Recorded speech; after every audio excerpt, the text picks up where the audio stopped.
Welcome to my channel. ఈరోజు మనము కాలజ్ఞానంలోని మరికొన్ని వాక్యాల గురించి తెలుసుకుందాం. మంచినీట దీపం వెలుగుననగా విద్యుత్తును నీటితోనే తయారు చేస్తున్నారు. ఎడ్లు లేకుండా బండ్లు నడుచును. కార్లు, మోటార్ సైకిళ్ళు, బస్సులు, లారీలు డీజిల్ ఆయిల్ పెట్రోల్తోనే నడుస్తున్నాయి. పులి మేక ఒకచోట నీరు తాగును. ఊరూర జనులు కలహముతో కొట్టుకొని చత్తురు.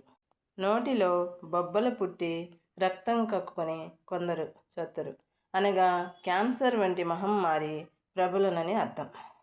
కాశీ పట్టణము 40 రోజులు పాడుపడును. 12 రోజులు గోదావరి నదిలో నీరు ఇంకిపోయి తదుపరి ఉప్పొంగును.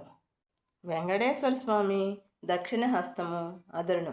కాళహస్తీశ్వరుని ద్వారపాలకులు వృద్ధులాడుకొందురు. కురుక్షేత్రమున జనులు మూకలుగా నరుక్కొని మృత్యువాత పడుదురు. Thanks for watching.